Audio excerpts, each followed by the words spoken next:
ನಮಸ್ಕಾರ ಸ್ನೇಹಿತರೆ, ಇವತ್ತಿನ ವಿಡಿಯೋಗೆ ನಿಮಗೆ ಸ್ವಾಗತ. ನಮ್ಮ ಆಹಾರ ಪದ್ಧತಿಯಲ್ಲಿ ನಾವು ಹೆಚ್ಚಾಗಿ ಸೊಪ್ಪನ್ನು ಬಳಕೆ ಮಾಡ್ತೀವಿ. ವಿಧ ವಿಧವಾದ ಸೊಪ್ಪನ್ನು ನಾವು ಬಳಸ್ತೀವಿ. ಅಂಥ ಸೊಪ್ಪಿನ ಗುಂಪಿಗೆ ಸೇರಿದ ಒಂದು ಸೊಪ್ಪು, ಅದು ಮಳೆಗಾಲದಲ್ಲಿ ಮಾತ್ರ ಸಿಗುವಂಥ ಸೊಪ್ಪು ಅಥವಾ ಚಳಿಗಾಲದಲ್ಲೂ ಕೂಡ ನಿಮಗೆ ಸಿಗುತ್ತೆ. ಆ ಸೊಪ್ಪು ಯಾವುದಪ್ಪ ಅಂದರೆ ಸೀಗೆ ಸೊಪ್ಪು. ಸೀಗೆ ಸೊಪ್ಪನ್ನು ಮಾದಪ್ಪನ ಪ್ರಿಯವಾದ ಸೊಪ್ಪು ಅಂತ ಕೂಡ ಹೇಳ್ತಾರೆ. ಈ ಸೊಪ್ಪಿನ ಬಗ್ಗೆ ನಾವಿವತ್ತು ಮಾಹಿತಿಯನ್ನು ತಿಳ್ಕೊಳ್ಳೋಣ ಬನ್ನಿ.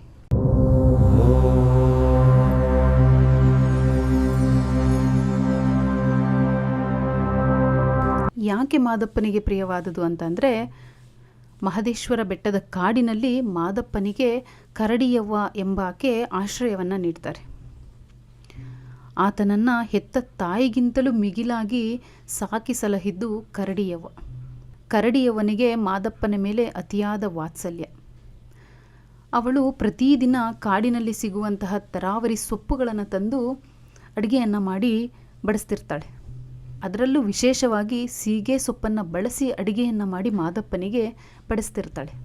ತಾಯಿ ಸಮಾನಳಾದಂತಹ ಕರಡಿಯವ್ವ ಪ್ರೀತಿಯಿಂದ ನೀಡುತ್ತಿದ್ದ ಈ ಸೊಪ್ಪಿನ ಅಡುಗೆ ಅಂದರೆ ಮಾದಪ್ಪನಿಗೆ ಪಂಚಪ್ರಾಣವಾಗಿರುತ್ತೆ.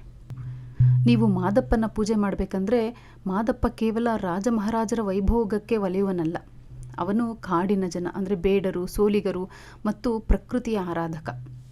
ಕಾಡಿನಲ್ಲಿ ಸಹಜವಾಗಿ ಸುಲಭವಾಗಿ ಸಿಗುವಂತಹ ಈ ಸೀಗೆ ಸೊಪ್ಪು ಅಲ್ಲಿನ ಅತ್ಯಂತ ಸರಳ ಹಾಗೂ ಸಾತ್ವಿಕ ಆಹಾರವಾಗಿತ್ತು. ಭಕ್ತರು ಭಕ್ತಿಯಿಂದ ಕೊಡುವ ಸರಳ ಕಾನನದ ಉಡುಗೊರೆಯನ್ನು ಮಾದಪ್ಪ ಪ್ರೀತಿಯಿಂದ ಸ್ವೀಕರಿಸ್ತಿದ್ದ.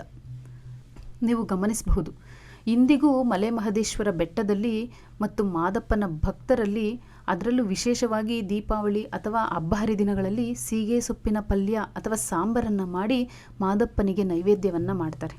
ಅದನ್ನು ಪವಿತ್ರವಾದ ಆಚರಣೆ ಅಂತ ಹೇಳಿ ಆಚರಣೆ ಮಾಡ್ತಾರೆ. ಕರಡಿಯವ್ವ ಮಾದಪ್ಪನಿಗೆ ಸೀಗೆ ಸೊಪ್ಪಿನ ಊಟ ಹಾಕುತ್ತಿದ್ದ ದೃಶ್ಯಗಳನ್ನು ಇಂದಿಗೂ ಕೂಡ ನಾವು ಜನಪದ ಗಾಯನಗಳಲ್ಲಿ ಕೇಳಬಹುದು. ತಾಯಿ ಕರಡಿಯವ್ವ ಕಾಡಿನ ಸೀಗೆ ಸೊಪ್ಪ ತಂದು ಮಗನಿಗೆ ಅಕ್ಕರೆಯಿಂದ ಉಣಿಸಿದಳು. ಈಗಿನ ಪೀಳಿಗೆಯಲ್ಲಿ ಜಾನಪದ ಗಾಯನಗಳು ಕಳೆದೇ ಹೋಗಿವೆ. ಆದರೆ ತುಂಬ ಹಳಬರಿಗೆ ಜಾನಪದ ಗಾಯನಗಳನ್ನು ಕೇಳುವವರಿಗೆ ಈ ಪದ ತುಂಬ ಚೆನ್ನಾಗಿ ಗೊತ್ತಿರುತ್ತೆ. ಮಾದಪ್ಪನಿಗೆ ಈ ಸೊಪ್ಪನ್ನು ಅರ್ಪಿಸುವುದರಿಂದ ಅವನು ತಾಯಿಯ ಪ್ರೀತಿಯನ್ನು ನೆನೆದು ಭಕ್ತರ ಕಷ್ಟಗಳನ್ನು ದೂರ ಮಾಡ್ತಾನೆ ಎಂಬುದು ಒಂದು ನಂಬಿಕೆಯಾಗಿದೆ. ಅಷ್ಟೇ ಅಲ್ಲದೆ ಸೀಗೆ ಸೊಪ್ಪಿನಲ್ಲಿ ತುಂಬ ಔಷಧೀಯ ಗುಣಗಳು ಕೂಡ ಇದ್ದಾವೆ. ಆಗಿನ ಕಾಲದಲ್ಲಿ ಸೀಗೆಕಾಯಿಯನ್ನು ಬಳಸ್ತಿದ್ರು. ಇದು ತುಂಬ ಹಳೆಯ ಕಾಲದ ಜನರಿಗೆ ಗೊತ್ತಿದೆ. ಈ ಸೀಗೆಕಾಯಿ ಗಿಡದ ಎಳೆಯ ಎಲೆಗಳನ್ನೇ ಸೀಗೆ ಸೊಪ್ಪು ಅಂತ ಹೇಳಿ ಕರೀತಾರೆ. ಇದು ಮುಳ್ಳು ಮುಳ್ಳಾಗಿರುತ್ತೆ. ಇದರ ಎಲೆಗಳು ನೋಡಲು ಹುಣಸೆ ಎಲೆಗಳ ಥರನೇ ಚಿಕ್ಕದಾಗಿರುತ್ತೆ. ಸೀಗೆ ಸೊಪ್ಪನ್ನು ಕೇವಲ ಮಾದಪ್ಪನಿಗೆ ಪ್ರಿಯವಾದ ಸೊಪ್ಪು ಅಂತ ಮಾತ್ರ ಅಲ್ಲ, ಇದರಲ್ಲಿ ಅದ್ಭುತ ಔಷಧೀಯ ಗುಣಗಳು ಕೂಡ ಇದ್ದಾವೆ. ನಾವು ಹಿಂದೆ ತಲೆಗೆ ಸ್ನಾನ ಮಾಡಲು ಸೀಗೆಕಾಯಿಯನ್ನು ಬಳಸ್ತಿದ್ವಿ. ಈ ಸೀಗೆಕಾಯಿಯ ಗಿಡದ ಎಳೆಯ ಎಲೆಗಳನ್ನೇ ಸೀಗೆ ಸೊಪ್ಪು ಅಂತ ನಾವು ಕರಿತೀವಿ. ಇದು ಮುಳ್ಳು ಮುಳ್ಳಾಗಿರುವ ಒಂದು ಹಬ್ಬುವ ಪೊದೆ. ಸೀಗೆಕಾಯಿಯಂತೆ ಈ ಸೊಪ್ಪಿನಲ್ಲಿಯೂ ಕೂಡ ನೈಸರ್ಗಿಕ ಕ್ಲೆನ್ಸಿಂಗ್ ಗುಣಗಳಿವೆ. ಈ ಸೊಪ್ಪನ್ನು ಹರಿದು ತಲೆಗೆ ಹಚ್ಚಿ ಸ್ನಾನ ಮಾಡೋದ್ರಿಂದ ತಲೆಹೊಟ್ಟು ಕಡಿಮೆಯಾಗುತ್ತೆ, ಕೂದಲು ಮೃದು ಮತ್ತು ಹೊಳೆಯುವಂತಾಗುತ್ತದೆ. ಇದು ಅತ್ಯುತ್ತಮ ತಂಪುಕಾರಕ. ಬೇಸಿಗೆಯಲ್ಲಿ ಅಥವಾ ದೇಹದಲ್ಲಿ ಉಷ್ಣಾಂಶ ಹೆಚ್ಚಾದಾಗ ಸೀಗೆ ಸೊಪ್ಪಿನ ಸಾರು ಅಥವಾ ತಂಬುಳಿಯನ್ನು ಮಾಡಿ ಸೇವಿಸಿದರೆ ದೇಹ ತಂಪಾಗುತ್ತದೆ.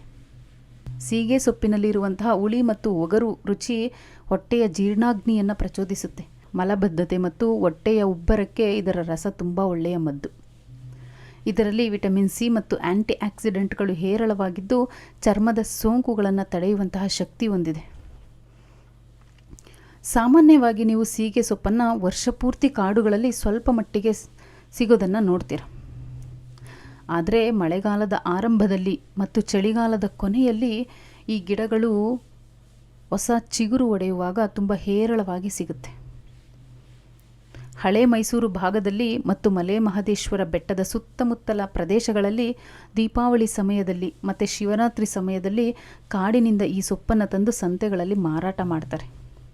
ಯಾಕಂದರೆ ಮಾದಪ್ಪನಿಗೆ ನೈವೇದ್ಯ ಮಾಡಲು ಭಕ್ತರು ಈ ಸಮಯದಲ್ಲಿ ಇದನ್ನು ಮುಗಿಬಿದ್ದು ಕೊಂಡುಕೊಳ್ತಾರೆ. ಇದರ ಸಾಂಬಾರ್, ತಂಬುಳಿ, ಚಟ್ನಿ ಹೀಗೆ ಹಲವಾರು ರೀತಿಯಲ್ಲಿ ಅಡುಗೆಯನ್ನು ಮಾಡ್ತಾರೆ. ಕಾಡಿನ ಸೊಪ್ಪಾದರೂ ಆರೋಗ್ಯಕ್ಕೆ ಹಿತವಾಗಿರುವ ಅಪರೂಪದ ಸೊಪ್ಪು ಇದು. ಇದು ಸಿಗುವಂಥ ಸೀಸನ್ನಲ್ಲಿ ಒಮ್ಮೆ ಇದರ ಅಡುಗೆ ಮಾಡಿ ತಿಂದು ನೋಡಿ, ತುಂಬ ರುಚಿಕರವಾಗಿರುತ್ತೆ. ಈ ಮಾಹಿತಿ ನಿಮಗೆ ಇಷ್ಟ ಆಗಿದ್ದರೆ ನಮ್ಮ ವಿಡಿಯೋಗೆ ಒಂದು ಲೈಕ್ ಮಾಡಿ, ಶೇರ್ ಮಾಡಿ, ಕಮೆಂಟ್ ಮಾಡಿ. ನಮ್ಮ ಚಾನಲ್ನ ಸಬ್ಸ್ಕ್ರೈಬ್ ಮಾಡ್ಕೊಳ್ಳಿ. ಧನ್ಯವಾದಗಳು.